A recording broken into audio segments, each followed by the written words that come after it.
Welcome to Hub History, where we go far beyond the Freedom Trail to share our favorite stories from the history of Boston, the hub of the universe. This is episode 191, Pamphlets, Statues, and the Selling of Joseph. Hi, I'm Jake. This week I'll be talking about the Selling of Joseph, a very brief pamphlet published in Boston in the year 1700. It's considered the first abolitionist tract to be published in what's now the United States. Authored by Salem witch trial judge Samuel Sewall, the 3-page pamphlet uses biblical references to argue that enslaving another person could never be considered moral. It's considered the first abolitionist tract to be published in what's now the United States. Authored by Salem witch trial judge Samuel Sewall, the 3-page pamphlet uses biblical references to argue that enslaving another person could never be considered moral. I'll examine what motivated Sewall to write the tract, how his peers in Boston reacted to it, and what its effect was on the wider world. Spoiler alert, slavery would remain legal in Massachusetts for another 80 years, becoming only more common in the years after Sewall published The Selling of Joseph. In light of recent events, we'll also spend a moment talking about the current debate about statues and their removal. But before we talk about slavery and monuments, it's time for this week's Boston Book Club selection and our upcoming historical event. My pick for the Boston Book Club this week is a documentary called Birth of a Movement. William Monroe Trotter's made a few appearances on the podcast. Most recently, I interviewed Professor Carrie Greenidge about her biography of Trotter, Black Radical. Before that, he made an appearance in my interview with Millington Burgess and Lockwood. And his first appearance on the show was as the organizer of Black Boston's protests against the racist movie Birth of a Nation in 1915. The fight against Birth of a Nation is also the topic of Birth of a Movement, which first aired on PBS in 2017. D.W. Griffith's movie Birth of a Nation, which was based on an earlier book and play by Thomas Dixon called The Klansman, was widely praised for innovative new filmmaking techniques like close-up shots of an actor's face and fade-outs where a shot slowly dissolved into darkness. It had a revolutionary score, blending original music compositions with works from the classical canon, like Ride of the Valkyries, and traditional heartland music like Dixie. It was anchored by thrilling action scenes shot on a never-before-seen scale, with thousands of actors and extras, hundreds of horses, and battlefield effects like real cannons. It quickly became the biggest blockbuster the movie business had ever seen, and it was the most popular movie in Boston when it was released here. Birth of a Nation is also basically just a love note to the KKK. Set in the South during the Civil War and Reconstruction, it reenacted battle scenes from the war, portrayed the Confederate cause as morally superior to the Union, and showed Union soldiers indiscriminately burning and destroying civilian property in the South. In the post-war scenes, it portrayed newly emancipated African Americans as the embodiment of every stereotype and secret white fear. They are depicted as slothful, bent on revenge against their former owners, and lust-crazed for white women. Scenes of rape, forced marriage, and lynching are portrayed in loving, almost pornographic detail.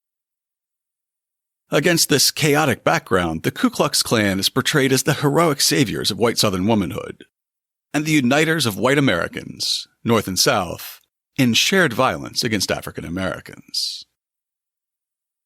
The Birth of a Movement is a modern response to Birth of a Nation, and an examination of the protest movement against it. The documentary is narrated by Danny Glover, and the description on the PBS website says, Birth of a Movement features interviews with Spike Lee, whose NYU student film The Answer was a response to the Griffith film, Reginald Hudlin, DJ Spooky, Henry Louis Gates Jr., and Dick Lair, while exploring how Griffith's film, long taught in film classes as an innovative work of genius, motivated generations of African American filmmakers and artists as they worked to reclaim their history and their on-screen image.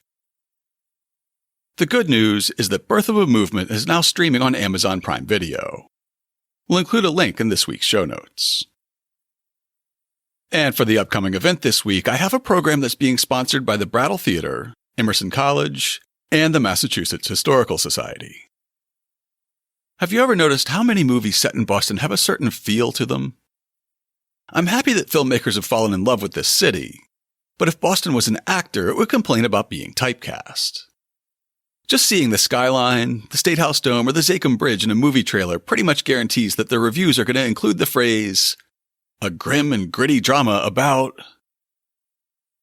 Without seeing any more, you can guess that the plot's going to be about cops, mobsters, and/or working-class whites struggling to keep their heads above water. This talk, at 5:30 p.m. on July 9th, titled Boston in Film, From Eddie Coyle to Manchester by the Sea, will examine some of those tropes and the roots of Boston's cinematic stereotyping. Here's how the MHS website describes it. The 1973 film The Friends of Eddie Coyle was not a box office smash, but it became a cult classic and was particularly popular among filmmakers and film critics. The movie may have been the first to depict Boston as a working-class and violent city, but it was certainly not the last. With Academy Award-winning films including The Departed, Mystic River, Good Will Hunting, and Manchester by the Sea, one might say there's a gritty Boston genre. Our discussion will explore what these films say about Boston and what the city represents nationally. The event will be a panel discussion headed by Professor Robert Allison of Suffolk University and Boston Globe film critic Ty Burr.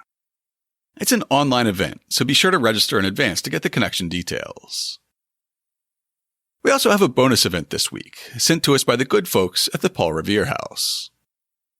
Their executive director and adult program director will be leading a virtual public forum hosted by the Concord Museum this Wednesday, July 1st at 7 p.m. The subject of the talk is separating fact from fiction and the stories surrounding Paul Revere and his famous ride. Here's how the Concord Museum describes it.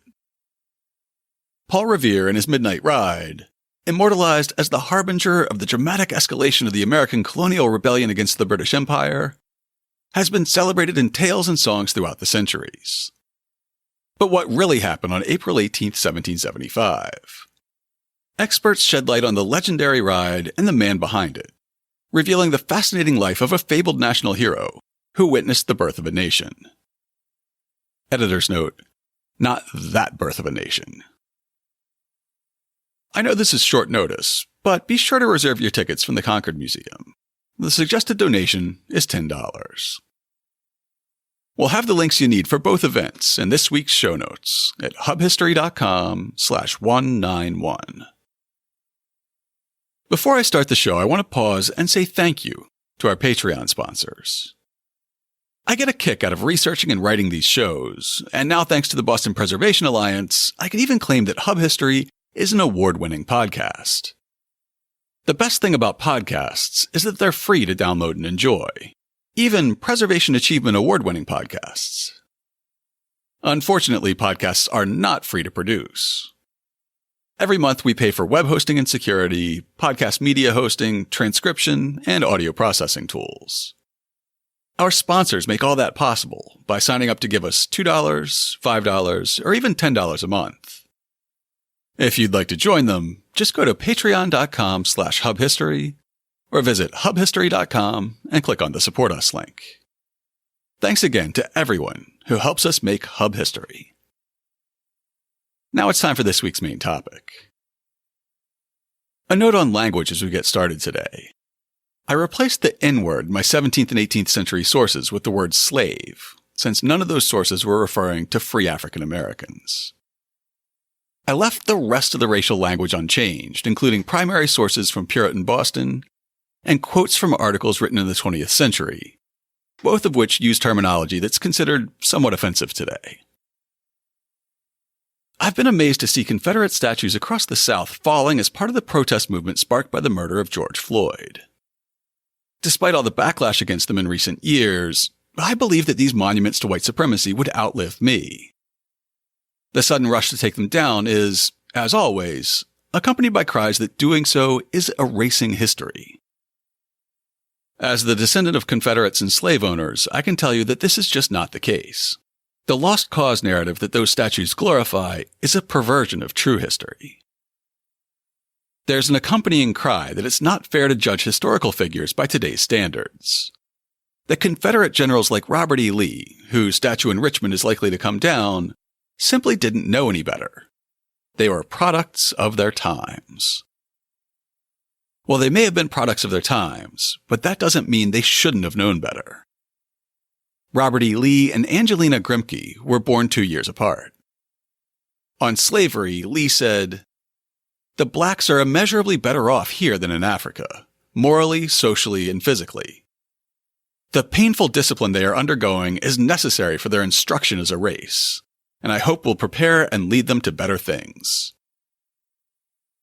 Angelina Grimke, responding to arguments like this that slavery benefited the enslaved, said, "I appeal to you, my friends, as mothers. Are you willing to enslave your children? You start back with horror and indignation at such a question. But why, if slavery is no wrong to those upon whom it's imposed? Why, if, as has often been said, slaves are happier than their masters, free from the cares and perplexities of providing for themselves and their families?" So Angelina Grimke, a product of the same times, knew better. People wonder whether statues of Thomas Jefferson will be the next to fall, and I wonder if maybe they should. Jefferson was a special kind of hypocrite. A man who could write the beautiful and uplifting words of universal liberty into our national credo, "We hold these truths to be self-evident, that all men are created equal."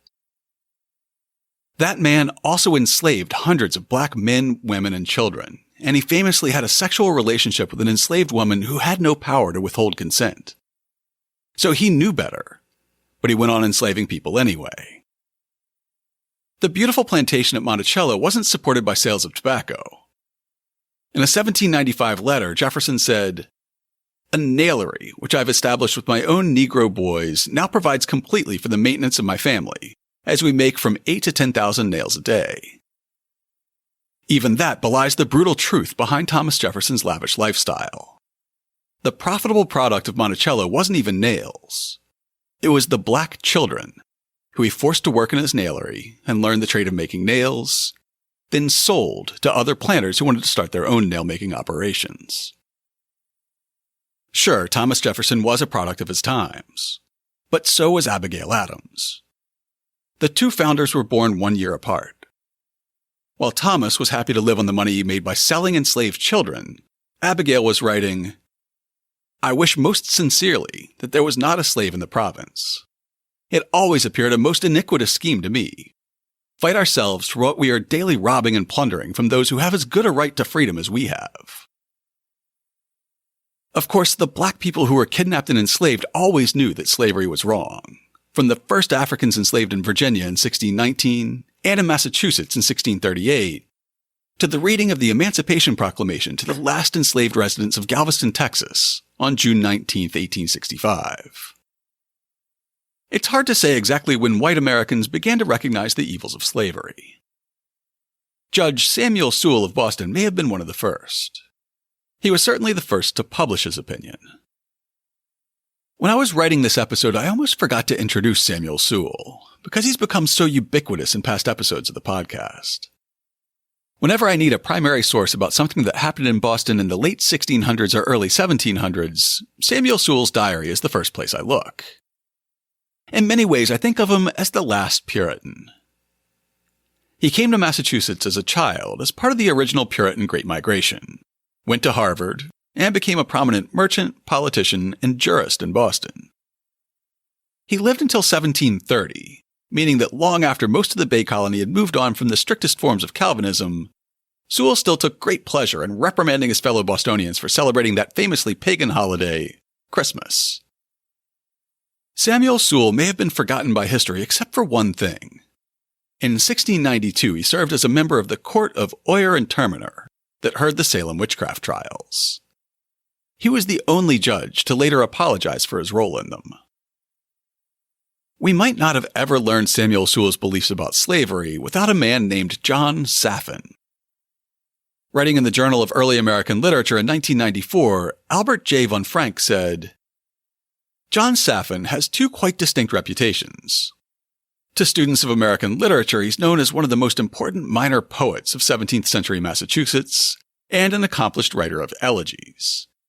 While to students of the history of American slavery, he's known as a slave owner and a slave trader who engaged Samuel Sewall in a controversy over a particular bond servant named Adam, Saffin was one of the most wealthy and politically connected men in Massachusetts in the late 17th century, having served as Speaker of the Assembly under the 1629 Charter, supported the 1689 revolt against the Andros administration, and been appointed as a judge under the new charter of William and Mary. In 1693, he leased a farm in what's now Bristol, Rhode Island, but was then part of Massachusetts, to Thomas Shepard.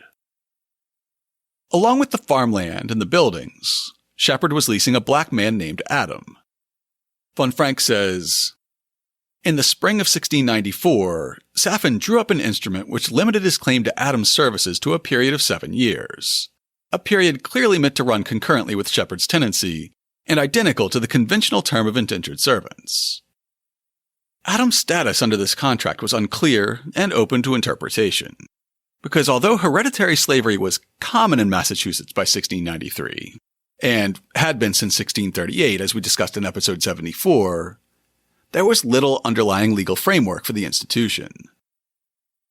When the 7-year term expired, Saffin would claim that Adam had not served his 7 years cheerfully enough, which rendered the contract null and void, leaving Adam still enslaved. Von Frank continues, what had happened between 1694 and 1700 to change Saffin's mind about honoring his contract with Adam? In 1696, the monopoly of the Royal African Company was finally broken, and the slave trade was open to all comers, with the result that the number of actual slaves, bound for life, held in Boston and other towns nearby rose suddenly and dramatically. In other words, while some were concerned about the social implications of an increasing and increasingly restive black underclass, there was in Boston in 1701 an active market for outright slaves that simply had not existed in 1694. At the very end of the 17th century, old ambiguities in the legal and social status of black servants were being quickly and decisively resolved away from the indenture model toward slavery. In 1700, a petition was circulating in Boston, quote, for the freeing of a Negro and his wife who are unjustly held in bondage. This petition brought Adams' case to the attention of Judge Sewall. Adams' plight finally pushed Sewall to speak publicly about his anti-slavery beliefs. In 1700, he'd publish a 3-page pamphlet titled The Selling of Joseph. In the William and Mary Quarterly in 1964, Lawrence W. Towner described how the pamphlet built on Samuel Sewall's private and unsuccessful struggle to come to terms with the morality of slavery. He concludes that there were 4 events that convinced Judge Sewall to make his private concerns public. A friend showed him a petition he wished to present at the General Court about a Negro man and his wife unjustly held in bondage. At the same time, public agitation began in favor of an impost on Negroes, to discourage the bringing of them. Sewall also learned that Cotton Mather planned to publish a sheet urging that slaves be converted to Christianity. These events were brought into focus when Sewall read Paul Baines's An Entire Commentary upon the Whole Epistle of the Apostle Paul to the Ephesians, particularly the section on masters and servants, which describes blackamoors as perpetually put under the power of the master. The result of Sewall's soul-searching, The Selling of Joseph, is similar in form to hundreds of Puritan sermons that he must have heard and read. A statement of the text, an elaboration of the text studded with biblical and other authorities and Latin quotations, a series of objections with their answers, and a conclusion, or use, backed up by a quotation from an accepted biblical scholar. Sewall's text was, for as much as liberty is in real value next unto life, none ought to part with it themselves or deprive others of it, but upon most mature consideration. In a cautious, undogmatic way, he elaborated this text. Using Joseph as his model, he proceeded to equate Joseph's experience with man-stealing and then man-stealing with slavery, proving the moral liability of the last from the known immorality of the first. If you imagine yourself in Boston in 1700, in the twilight of the strict Puritanism of your grandparents, with the concepts of grace and the literal truth of the gospel looming large, Sewall's text reads as convincing. His opening statement calls back to the story in Genesis of Joseph and the Technicolor Dreamcoat, coat of many colors. In that story, Joseph was his father Jacob's favorite, and his jealous brothers attacked him and sold him to the Ishmaelites as a slave. Reflecting this in the statement that liberty is second only to life itself, he asks whether the Bay Colony was unjustly denying its growing enslaved black population that vital liberty. Writing in the Massachusetts Historical Review in 2002, past podcast guest Professor Mark Peterson notes, "We know the immediate circumstances that prompted Sewall to write his pamphlet. In his own words, the numerousness of slaves at this day in the province, and the uneasiness of them under their slavery, hath put many upon thinking whether the foundation of it be firmly and well laid." Here, Sewall stood on solid ground. According to available estimates from the time, the number of slaves in Massachusetts more than doubled between 1676 and 1708, from roughly 200 to about 550. And 75% of those 550 slaves lived in the city of Boston. From the perspective of white Bostonians in 1700, Africans had become far more numerous than in the 1670s, when Sewall came of age. Sewall concludes, "It is most certain that all men, as they are the sons of Adam, are co-heirs, and have equal right unto liberty and all other outward comforts of life."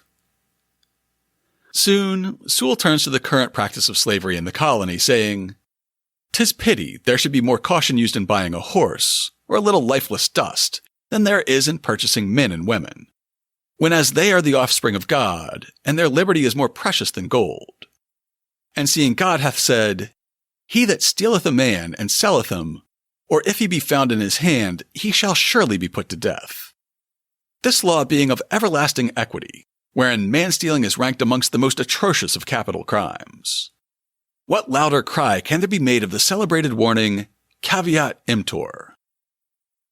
Caveat emptor, or buyer beware, in this context doesn't mean that the buyer should beware of being ripped off. Instead, he should beware of his immortal soul. Sewall quoted Exodus to establish that man-stealing was considered a mortal sin, and that same passage had been incorporated into the 1641 Massachusetts Body of Liberties, making man-stealing also a capital crime in the Bay Colony. Sewall makes an explicitly racist argument that because enslaved Africans in the colony display such a disparity in their conditions, color, and hair that they can never embody with us. As many Negro men as there are among us, so many empty places there are in our train bands, and the places taken up of men that might make husbands for our daughters. Along with what he believed were the negative influences of slavery on the white English residents of Boston, he also laid out how being enslaved harmed the Africans held here in the Bay Colony. It is likewise most lamentable to think how in taking Negroes out of Africa and selling of them here, that which God has joined together, men do boldly rend asunder. Men from their country, husbands from their wives, parents from their children. How horrible is the uncleanness, mortality, if not murder, that the ships are guilty of that bring great crowds of these miserable men and women. Judge Sewall then anticipated and rebutted 4 arguments against his conclusions. First he said, "These blackamoors are the posterity of Cham, and therefore are under the curse of slavery." This is a reference to the curse of Ham, which is a primary biblical justification of slavery as long as slavery existed in America. Lawrence Towner explains this one. The first objection offered is that the Negroes as descendants of Ham were condemned to slavery for Ham's having seen the nakedness of his father Noah. Sewall countered this by arguing that no one uncalled for should be the executioner of the vindictive wrath of God, by questioning, with the help of David Perius of Heidelberg, the extent to which all of Ham's posterity were included in the curse, and by raising doubts about the descent of the Negro race from Ham. The second objection was an argument that also remained common up through the 19th century, and was reflected in Robert E. Lee's belief that slavery was a form of necessary instruction. Quote, "The slaves are brought out of a pagan country into places where the gospel is preached." Basically, that slavery was justified because Africans would be exposed to Christianity, while they might not have been, had they not been kidnapped, shipped across the ocean, and forced to labor under fear of torture and death. Sewall's response to this argument is remarkably simple. Evil must not be done, that good may come of it. Though he, of course, adds a biblical flourish. The extraordinary and comprehensive benefit accruing to the Church of God, and to Joseph personally, did not rectify his brethren's sale of him. I'll skip to the fourth and final argument for a moment. Quote, Abraham had servants bought with his money and born in his house. If the great founder upon whose covenant with God Judaism, Islam, and Christianity are all founded could own another man, didn't that mean that slavery was permissible for Christians? Of this argument, Towner said, Sewall could not refute this directly. The evidence, for example, Genesis chapter 17, verse 27, all the men of his house, born in the house, and bought with the money of the stranger, was incontrovertible. All Sewall could say was that he did not know all the circumstances of the purchase, and he must assume it was lawful because Abraham did the purchasing. The third counterargument that Judge Sewall gave was, the Africans have wars with one another. Our ships bring lawful captives taken in those wars. This, of course, links back to the body of liberties, and the exception to the prohibition on bond slavery for lawful captives taken in just wars. Sewall's rebuttal begins with the practical. If the justification is for just wars, how do the residents of Massachusetts Bay Colony know whether a war in faraway Africa is just? And how do they know whether the captives they purchased were lawful? He says, for aught is known, their wars are much such as were between Jacob's sons and their brother Joseph. If they be between town and town, provincial or national, every war is upon one side unjust. An unlawful war can't make lawful captives, and by receiving, we are in danger to promote and partake in their barbarous cruelties. He continues with an argument that I think is truly remarkable, not only because it still rings true today, but because it gives evidence of a sense of empathy, of being able to envision oneself in the shoes of the enslaved that's too often absent from debates about slavery. He said, I'm sure if some gentleman should go down to the Brewsters to take the air and fish, and a stronger party from Hull should surprise them and sell them for slaves to a ship outward bound, they would think themselves unjustly dealt with, both by sellers and buyers. And yet 'tis to be feared we have no other kind of title to our slaves. And continuing with a verse from Matthew, he said, Therefore all things whatsoever ye would that men should do to you, do ye even so to them. For this is the law and the prophets.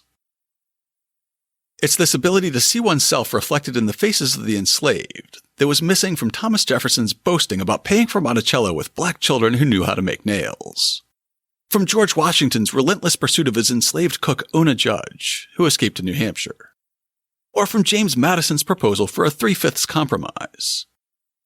It was the universality of morals that was missing from Robert E. Lee's belief that exposure to Christianity justified slavery, or from Alexander Stephens' claim at the founding of the Confederacy that its cornerstone rests upon the great truth that the Negro is not equal to the white man, that slavery, subordination to the superior race, is his natural and normal condition. Publishing this anti-slavery tract did not endear Judge Sewall to his peers in Boston.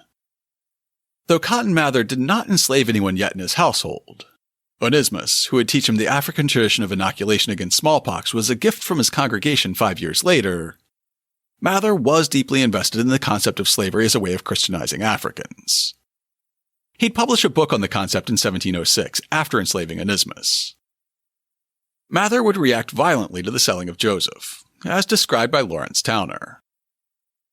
In 1701, Cotton Mather became enraged because Sewall had opposed Increase Mather's plan to live in Boston while continuing to hold the office of president of Harvard.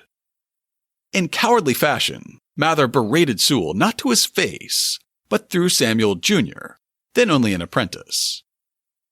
Mather told the younger Sewall that while the judge pleaded much for Negroes, he had used Increase Mather worse than a Negro. He spoke so loudly, said Sewall, that people in the street might hear him. Nobody, however, was as angry about the selling of Joseph as Adams' enslaver John Saffin. Albert von Frank says of Saffin, undoubtedly, he was sharply stung by Sewall's thinly veiled accusation that he was a moral transgressor and a bad Christian. Stung by this unexpected attack by a very much younger brother jurist who had never before said a word about slavery, but who had now formulated, in the selling of Joseph, the unarticulated and outraged conscience of the old theocracy. Then, a year after Sewall's pamphlet was published, the case of Adam came before Judge Sewall's court. Towner points out the entanglements among the small number of jurists in Boston, which was still a small town at the turn of the 18th century. In March 1701, the case came up first before Judge Sewall, then before Sewall and Penn Townsend, and then before the Superior Court, to which, in the meantime, Saffin had been appointed. From the first, Sewall had advised Saffin to free Adam, probably handing him a copy of A Selling of Joseph. In addition to giving this gratuitous advice, Sewall was openly critical of Saffin's role as a judge. Saffin had not only refused to disqualify himself in the case of Adam, he had, according to Sewall, also tampered with the jury. In 1701, Saffin wrote his own pamphlet, titled A Brief and Candid Answer to a Late Printed Sheet entitled The Selling of Joseph. By the standards of the time, people believed that he had effectively countered Judge Sewall's radical anti-slavery tract. In his 2002 article, Mark Peterson said, "A year after its publication, a fellow judge on the Massachusetts Superior Court, John Saffin, attacked Sewall in print. By most accounts, Saffin got the better of the argument. According to social and legal standards of the day, Saffin refuted each of Sewall's objections to slavery, and The Selling of Joseph subsequently fell into obscurity. Only a single copy of the original edition survives. It was reprinted only once in the 18th century, and not again until 1863. Sewall's efforts failed to spark a viable anti-slavery movement in 18th century Massachusetts, and no direct line of influence can be drawn from Sewall to Garrison and Boston's other 19th century abolitionists." Writing in the New England Quarterly in 2002, James J. Allegro explains that much as Sewall's interest in the slavery issue was sparked by the sudden increase in the number of enslaved Africans in Boston, the acceptance of slavery in Boston doomed America's first abolitionist tract to obscurity. Scholars of the last half-century rightly note that the temperate, morally decent Yankees of New England lore were not nearly as benevolent in their treatment of slaves and servants as had been previously assumed. As religious passion declined, and an individualistic, commercially oriented society arose during the late 1600s and early 1700s, a shift personified in the disagreement between Sewall and Saffin, secular modes of interaction and a profit-oriented approach to labor promoted a system of perpetual servitude, supported by notions of African inferiority. As more and more slaves entered the province after the late 17th century, and as more and more colonists came to depend on the institution, contemporary historians argue that Sewall's attack against bondage carried increasingly less weight with the general populace. With The Selling of Joseph mostly faded from the collective memory of Massachusetts, abolitionism had to be reinvented in Boston in the 19th century. The first prominent voice of this new generation was Black radical David Walker, whose book An Appeal to the Colored Citizens of the World, Frederick Douglass would say, startled the land like a trump of coming judgment. You can hear more about David Walker and his appeal in last week's episode. Black abolitionists built the new movement, but white abolitionists would define how it was remembered in the decades after emancipation. That tension is at the heart of a current debate about monuments in Boston. Boston's only Confederate monument, a stone tablet recognizing the 13 Confederate prisoners who died at Fort Warren, was erected by the United Daughters of the Confederacy in 1963, when people in Boston definitely should have known better. It was removed in the wake of the 2017 Unite the Right rally in Charlottesville. Now the debate about monuments in Boston is centered on the Emancipation Memorial in Park Square. It shows Abraham Lincoln standing with his right hand resting on a copy of the Emancipation Proclamation, while his left hand is stretched out in front of him, apparently sprinkling the magic pixie dust of freedom over the half-naked black man who's prostrated at his feet. It portrays emancipation as a gift magnanimously presented by white America to a black population that's forever powerless, passive, and grateful to the white savior. Again, there were people who knew better at the time. The statue not only ignores the black Americans who were serving in Congress and in state legislatures under Reconstruction, it ignores the black soldiers who rallied to the flag and fought to end slavery. Soldiers like James Trotter and William Harvey Carney of the 54th Massachusetts Volunteers, who'd have to wait until the 20th century to be recognized for his bravery on the field of battle in 1863. It also ignores decades of work by black abolitionists before the Civil War, often dragging along unwilling white moderates, like the subject of the statue, Abraham Lincoln. Boston's Emancipation Memorial is an exact copy of a statue in Washington, D.C. At the dedication of the original in 1876, Frederick Douglass pointed out that Lincoln was late to the Abolition Party, saying, "President Lincoln was a white man and shared the prejudices common to his countrymen towards the colored race. Viewed from the genuine abolition ground, Mr. Lincoln seemed tardy, cold, dull, and indifferent." What does all this mean for Boston's Emancipation Memorial? Should it be removed or recontextualized or stay as it is? I'm honestly not sure. But I am sure that although criticism of the statue may seem like it's coming out of nowhere, black Bostonians have always known that it's patronizing. And even when it was created, people like Frederick Douglass, James Trotter, and William Carney knew better. To learn more about the selling of Joseph, check out this week's show notes at hubhistory.com/191. We'll have a link to Samuel Sewall's pamphlet, as well as a transcription of John Saffin's response. We'll have articles about the pamphlet and its impact from Mark Peterson, Lawrence Towner, Albert von Frank, and James Allegro. I'll also include links to a recent article about Boston's Emancipation Memorial by searching for Black Confederates author Kevin Levin, and the text of the speech Frederick Douglass delivered at the unveiling of our statue's sister monument in Washington. And of course, we'll have links to information about our upcoming event and Birth of a Movement, this week's Boston Book Club pick. Before I let you go, there's an exciting announcement to make. Co-host Nikki will be joining the Old North Foundation as the organization's executive director. Her first day is tomorrow. Nikki joins us now to talk about the organization and her new role. Nikki, welcome to the show. Hi. So can you tell us a little bit about the organization first? The Old North Foundation's mission is to promote the values of freedom, liberty, and civic engagement. The organization does this through the interpretation and preservation of the Old North Church and historic site on the Freedom Trail. Many people, I think, are surprised to know that the church has an active congregation, so the foundation works in close partnership with the Episcopal Diocese as well as the National Park Service and the Freedom Trail Foundation. In my role, I'll oversee the foundation's operation and maintenance of the Old North Historic Site, along with fundraising and strategic planning activities in advance of the 300th anniversary of the building of the church in 2023 and the 250th anniversary of the lantern hanging in 2025. Well, that certainly sounds like an exciting time to be joining Old North. It is, and in addition to the anniversary milestones, I think it's also an important time for Old North Church to lend inspiration. Through the educational programs, Old North works to emphasize the importance of active citizenship and the power of community action. We can't ignore that over the church's nearly 300-year history, people of color, women, immigrants, LGBTQ folks, and many others have had to overcome really substantial barriers to full civic engagement. To me, one of the primary reasons to explore history is to do better in our present. So I'm looking forward to working with the Old North staff and board to present the legacy of the church's history and its people in a context that's really relevant and inspirational today. More importantly, when can the public come see you? The site will open on July 2nd with limited hours.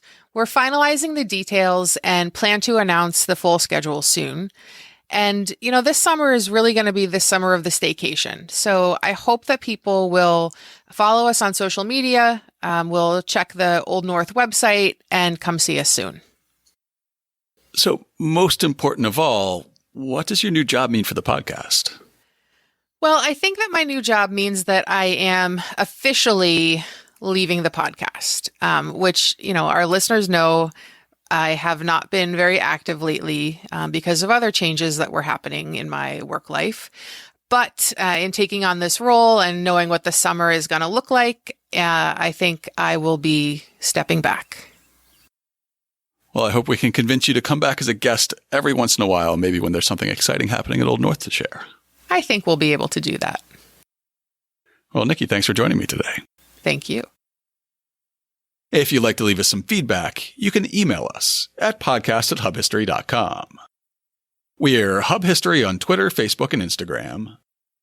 Or you can go to hubhistory.com and click on the Contact Us link.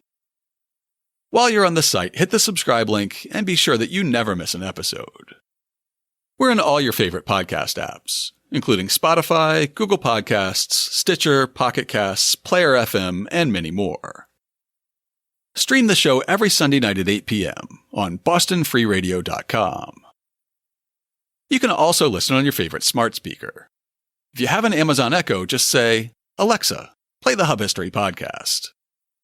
Or if you have a Google Home, you can say, "Hey Google, play the Hub History podcast." Sure, playing the latest episode of Hub History, our favorite stories from Boston history. Apple Podcasts is still the most popular podcast app. If you subscribe on Apple Podcasts, please consider writing us a brief review. If you do, drop us a line, and we'll send you a Hub History sticker as a token of appreciation. That's all for now. Stay safe out there, listeners.